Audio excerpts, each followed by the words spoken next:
What is going on, everyone? My name is NoodleHouse and we are back on Chaos Child. Last episode for this recording session, last episode for the week. How is you? Did you enjoy this week's episodes? Did you watch this week's episodes? I hope so. If not, welcome. Sunday. Aramura, Uki and I got a full medical check at the hospital ran by a friend of my dad's, just like Shinjo had suggested. And now the numbers, brainwaves, electrocardiographs, MRIs and the other images were lined up on Dad's computer screens. Of course, as a complete amateur, I had no idea what any of it meant. Kinosato was talking to my dad as if she were a colleague, rather than addressing him as a much older man that he was. What do you mean you found something strange? I'm already pissed off that I have to do this exam, and I'm supposed to meet with a friend today. When a girl blows off another girl, it makes things complicated down the road. Ooh, very... Can you work on your phrasing, please, Aramura? Aramura put her hands on her hips and complained. Uki, for her part, looked scared. She was hiding behind me and trying to stay out of Kunosato's sight. You don't know anything. You need to shut up. You're getting in the way. What? No way. If I don't make things clear now, who knows what you're going to do in the future? Amateurs like you piss me off the most. Hey,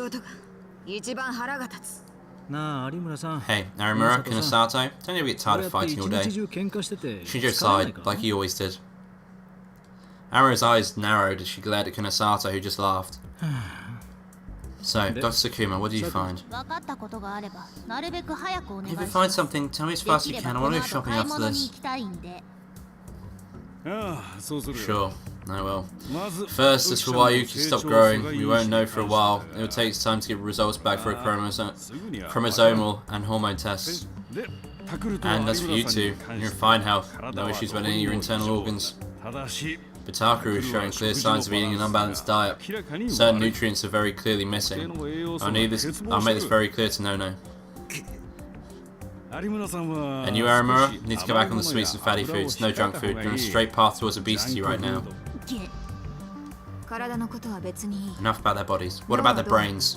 Yes, well, this is an MRI scan. Dad clicked on one of the images, which displayed images of a human brain. Aramura must have found the side of her own brain creepy, because she looked away. Uki didn't seem to know what it was, and stared out from behind me, confused. Kinosato clicked through the images slowly, checking each part in turn, but then finally tossed it away. All three of them are negative, aren't they? Yeah, this MRI shows negative. Negative? What? Does that mean I'm stupid? You have no brain. Negative as in there is no brain there. Aramura staggered back as if she'd been given some kind of shocking news. Yes, you are stupid. Extremely stupid. Oh, no way. No, that's what the words means. Dad chuckled a little. Kunosato, you're an even meaner person than I've been told. She doesn't know what negative means, and I'd say calling her stupid is fair. See what Shinjo's going through. Right? Shinjo gave my dad a tired smile. Do not worry, negative in the medical sense is a good thing. It means there's no unusual symptoms. Huh? Your brain is completely normal. Oh, you scared me. Aramura sighed with relief, for once acting like a girl her age. Lately, I finally understood that this was who she really was. She once told me before that she was always trying to be the person that the people around her wanted her to be. So there's no relationship between the Gigalomaniac's power and the enlargement seen in the brain. I can tell you at least that I'm not seeing any issues with them on those charts. Decide for yourself what that means in relation to that Gigalo what's it you're talking about. Kunosato frowned and thought. But there was commonality between all the murder victims. Their brains all showed the same symptoms. Kunosato showed Dad a tablet computer. It had several brains on there which weren't ours. Aramura looked away again. You can tell from looking at this, right? The cerebral neural cortex is swollen. You're right, now that you mention it. Dad whispered as he looked at the tablet. Swollen? It's bigger? That's 2 times the normal size. 1.2 times the normal size. So we wanted to see if your brain showed the same symptoms. But the results were negative. Your brains are no different than a normal person's. Which means something happened to the victims that caused their brains to swell? I don't know about that. This isn't large enough to cause a problem with their daily lives. It wouldn't affect them mentally either. They probably didn't even notice it. In other words, their brains were like that originally. Well, this happened to them when they died, or perhaps this is what killed them. We don't know. Dad looked at the tablet and nodded. That's right. Either way, we don't have enough data to make a decision. If we only had 2 or 3 more victims. I told you, stop saying that. Shinjo treated it like a joke, but her face was completely serious and terrifying. So, does that mean there wasn't any real point to the exam? You're kidding me. No, that's not true. Knowing that you're healthy and your brain is fine is a blessing, right? Shinjo tried his best to make her feel better, but don't say things to me that you don't mean. You're just thinking, this is why Aramura is such a hassle just now, weren't you? That's not true. Oops. Shinjo gave up and lowered his head. Sorry. Man, what a waste of a day off, I'm leaving. Aramura grabbed her bag and tried to leave. Wait a moment. But she turned around to the door and Kunosato stopped her. What is it? Help me with one more thing. I need your power. No. I told you, Kunosato. There's a right way to ask for things. But Kunosato ignored him. I want you to ask Uki Yamazoe about her powers. What? Uki shivered and hid behind me. Dad saw and frowned in a way that only I could notice. Then he said, I'm going to hit the restroom and walk past Aramura and out the door. On the way out, he whispered to me, I'm going to leave for a bit. Psychic powers are outside my field of study as a doctor. Just listening to this all makes me think I'm going to go crazy. After Dad left, Kunosato looked at the tiny little Yuki cold eyes. Yamazoe, you don't seem to know the details yourself, so just tell me what you know. The harsh tone only scared Uki more, but I looked at her and nodded and she tried her best to work up her courage. I think I have the power to make what someone imagines into reality, I guess. What someone imagines? Can that someone be anyone? Anyone near me. Can it be anything? For instance, if I imagined this coin? Kunosato took out a penny and showed it to Uki. It can be anything like that, or not. What do you mean by not? I don't know how to describe it. Situations, maybe. Situations? Like they want to be pretty or they want something to happen. And that becomes real? Is it real? I don't really know. Could you do it now if you wanted to? No, I can't do it whenever I want to. Well, Aramura? Kunosato looked over, but Aramura just turned her head. Right, she's not lying, it's all true, I guess.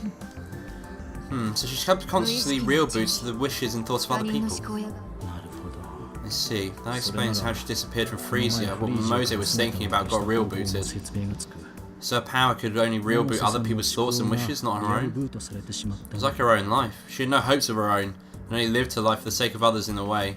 It was a really sad power. If that happens whether you want it or not, then it's similar to Hinai Aramura's power. The power itself is impressive, but inconvenient. Sorry, I mean it's convenient. So when did this start, Yamazoe? Huh? When did you get this power, is what I'm asking. Was it during the experiments in the underground facility? No, I was a bad student. Then when? I think it was after the Shibuya earthquake. I thought so. Why's that? I looked into what they said, and what you found about the victims' past. When you put it together, they all awoke to their powers at almost the exact same time. So the earthquake was the cause? That's still just a theory, unfortunately. Kunosato started to type something into her tablet. Wait, earthquakes happen all the time. If everyone created a gigolomaniac, we'd be overflowing with them. No, I'm not talking about the earthquake itself. Huh? You remember that something strange was observed in the Shibuya during the quake, right? Something strange? I did remember, actually. Do you mean the white light? Kunosato nodded. That white light. The white light that had covered us right after the Shibuya earthquake. There were a lot of rumours about it, including one that said the plasma caused by the earthquake, but I heard they still didn't really know what it was. I'm surprised. Didn't take you for a conspiracy theorist, Kunosato. What conspiracy theory? Wait, do you mean the one from after the quake? I was someone from about a certain rumour that had gone around right after the earthquake. The rumour said the quake was caused by a secret tectonic weapon experiment, a joint project between the US and Japan that might have gone awry. And that the mysterious light was caused by its explosion. And that Chaos Child Syndrome, which is believed to be a form of PTSD, might actually be caused by the materials used in that weapon. The rumour was popular on that channel for a while, but people quickly got bored with it. By the time I'd woken up from my coma, no one was talking about it anymore. No. It'd be more accurate to say that instead of people getting bored, someone had done their best to erase all traces of it. At the time, I'd found this strange and started looking into it outside of the internet. Despite the large magnitude of the quake, there had been no aftershocks afterward. All the damage had been concentrated in Shibuya, and the epicenter had been observed to be far too shallow. Despite all this, not a single scientist was speaking up. Whenever someone raised even the smallest doubt, they were quickly shouted down as an idiot conspiracy theorist. It's like the internet now. I wish it was just a conspiracy theory. What do you mean? I think that light might have been caused with everything. The earthquake was just a side effect of it. Are you serious? Then what do you think that light was? Shut up, Siri. I didn't say Siri, I said serious. If I knew, my life would be a whole lot easier, but I'm sure that someone caused it. I'm sorry. Can you figure out some other time? All I want for you to do is solve the case and soon. I remember I saw that Shinjo and Kunosato were about to start arguing and readjust their tote bag on her shoulder. I'm finished here, right? Then goodbye. See you at school, most of you. Yeah, bye. See you around, Uki, and cheer up. She patted Uki lightly on the head and left the examination room. Uki softly whispered, "Yes, ma'am," as she watched her go. After that, Kunosato began to mumble to herself as she started to look through our data at Dad's PC. There was a different look in her eyes than anything I'd seen before, and to be honest, she looked a little crazy. It wasn't like a mad scientist. It was as if she was concealing some dark obsession. I'd seen these eyes somewhere before. Where was it? Oh. I remembered and shivered. That pyrokinetic. That girl who might be Senri Minamisawa. They looked just like her eyes. They were the eyes of someone bent on revenge and consumed by hatred and anger.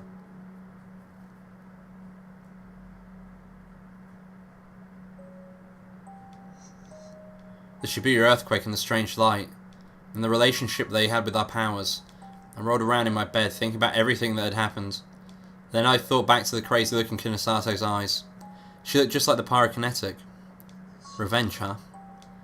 Did Senri Minamisawa hate me for what I'd done at that day? Did she still hate me even now? That's crazy. I was a little kid. There's no way she'd still be mad about something that happened so long ago. I tried to say it aloud to convince myself. But that pyrokinetic wasn't behaving like a normal person. It was hard to think she was sane. She was a beast, an animal without a conscience that had been stalking the streets of Shibuya with bared fangs. At least, that's how she had seemed to me. And the terrifying words she said when she saw me. She looked at me and she said, "I found you." Did I end up putting my life at risk and not even realise it? The more I thought about it, the more my blood began to run cold. If I had known this was going to happen, I would have just listened to Kuruzu to begin with. Wait, why am I acting so wimpy? I sat up on the bed. That's right, I had my power. Even if that woman was Senri Minamisawa and she was trying to kill me out of revenge, I wouldn't just sit there and let her. But what if she attacked me when I was with Kuruzu? And what if things got so dangerous that I couldn't protect her, my own life or Kuruzu's without killing her? Could I kill Senri Minamisawa right in front of Kuruzu? I almost leapt up at the sudden noise. The sound was from my new smartphone. I'd finally got a new one before I went to the hospital today and I'd totally forgotten. I remembered how Ito had gotten a call from my old number after I lost it and hesitated a little bit. I looked at the screen, trembling. Caller, Seriko Inoue. Oh, it's just Inoue. Hello? Oh, Taku, hey! What's up? Are you in a bad mood? Did something happen at your exam? No, that's not it. You Look out for me, okay? Whenever your voice is like that, you're worried about something. Evidently, it wasn't just Kurizu and Aramura who could tell when I was lying. So, what is it?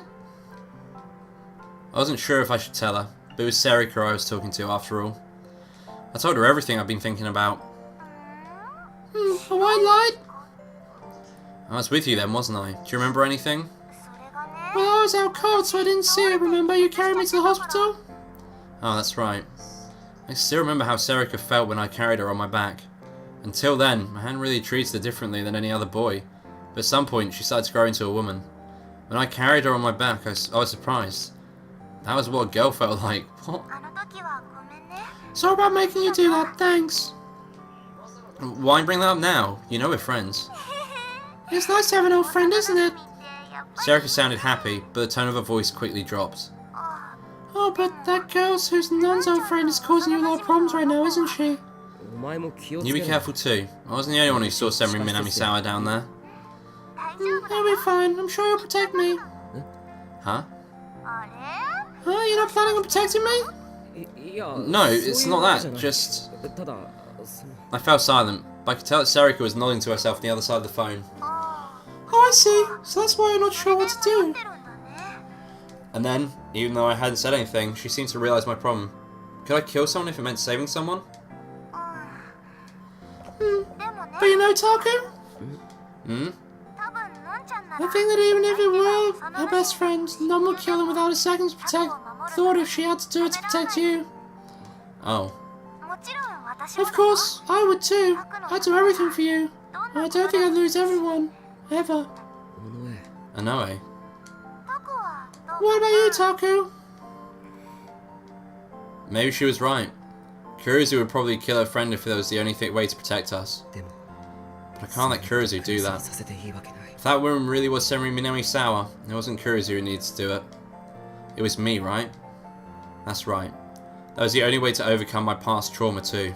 Oh, but today's the 18th, right? Why is that important? Following Serika's conversations was as impossible as ever. I was just thinking the next murder won't be for a while. It won't? I looked at the calendar and then realised. The next is the 23rd, huh? If these killings were following the New Generation madness, the next murder would be on the 23rd. After that would be Yummy Hand on October 28th and DQM Puzzle on the 4th November. If we could get through to the 23rd, we'd be safe for a while. Yep, so we may be safe until then. But that means we'll have to spend a whole day running on the 23rd. And let's get all stay together that day. Even if she hates you, I don't think she can just show up and we're all together. Let's see. That might be our only plan, yeah. If we could avoid the murderer that way, we'd win. We'd have everyone in the club help and go to some place that's open all night, or if Dr. Sakuma says it's okay, we can stay at the Albador. I know, you're smarter than you look. Huh? That's a big compliment. No, it's not. It's not a compliment at all. Whenever I was in trouble and worried about something, Serika had always been there to listen. She was one of the few people who really understood me. Of course, I was too embarrassed to tell her that. I had no plans ever to do so. Okay, Taku, good night, sweet dreams. Yeah, good night. I hung up and then looked at the calendar on the wall again. October 23rd. What's the killer going to do? Is it really some kind of message? Am I really the target? Or... Just like we'd expected, nothing happened over the next few days. And I'm going to end the episode here. If you like this video, don't forget to leave a like in the section below. And if you want to see more of this, do subscribe to the channel as I upload every day. Thank you all for watching, and I'll see you next time. Bye bye.